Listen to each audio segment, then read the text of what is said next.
Ces expériences gustatives permettent à l'enfant de comprendre pourquoi il va être sensible à telle chose quand d'autres ne le sont pas. Différence de perception, différence de représentation et du coup, droit à cette différence.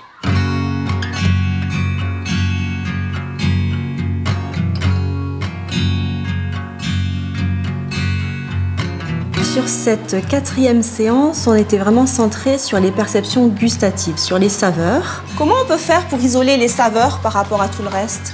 Oui? Exactement. Comme on avait fait avec le pain d'épices, vous vous souvenez? Vous bouchez le nez, vous coupez la route des arômes et il reste les saveurs. Donc on a commencé par des produits alimentaires assez courants, des confitures qu'on a dégustées, qu'on a analysées, pour savoir quelles étaient les saveurs dominantes dans chacune des confitures dégustées. Un peu acidulé et c'est très sucré, donc on sent pas trop l'acidulé, mais c'est très bon. Pour certains, dans la première confiture par exemple, c'était le sucré qui prédominait, alors que pour d'autres c'était l'acide. Donc là on voit déjà qu'il y a des différences interindividuelles. Puis ensuite on est passé à des stimuli un peu plus inhabituels. Donc là je leur ai préparé des tout petits gobelets avec 4 solutions sapides, une sucrée, une acide, une salée, une amère. Tous ressemblaient, c'était vraiment sur le plan de la gustation qu'il fallait essayer de faire la différence.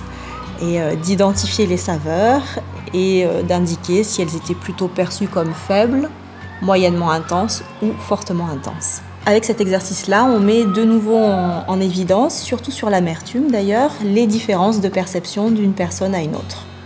Voilà, et du coup, ça nous amène à expliquer l'origine de ces différences interindividuelles. Selon les individus, on est plus ou moins équipés. Par exemple, pour les papilles fongiformes, on en compte de 500 à 5000 selon les gens. Donc là, juste un petit focus de physiologie sensorielle pour leur expliquer que dès la naissance, on a chacun notre équipement récepteur gustatif qui nous caractérise et que certains sont très sensibles à certaines saveurs, l'amertume par exemple, alors que d'autres le sont moins. Certains même la détectent fort, alors que d'autres ne sont pas équipés pour la ressentir. Du coup, pour les autres, c'est comme de l'eau. Et chacun a raison, évidemment, puisque chacun se fie à ses systèmes sensoriels.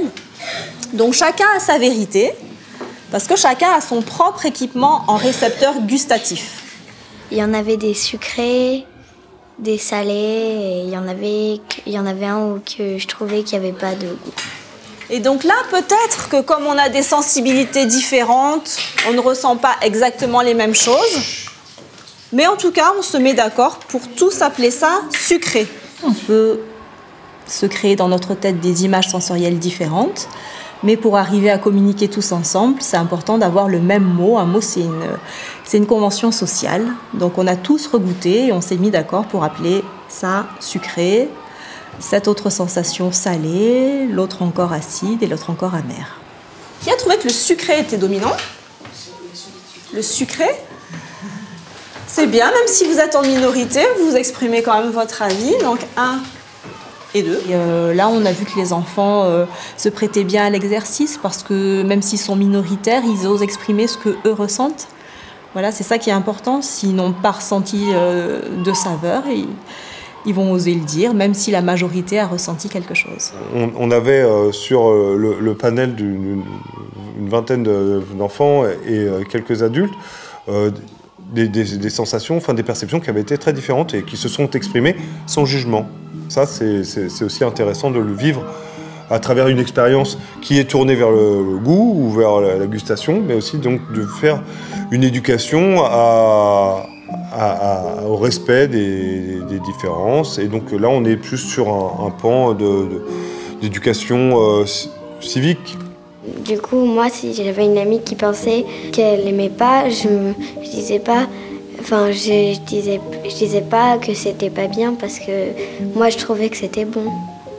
Parce qu'on a des palettes différentes, donc on n'a pas le même goût, on sent pas le même goût, donc il n'y a pas de bonne ou de mauvaise réponse.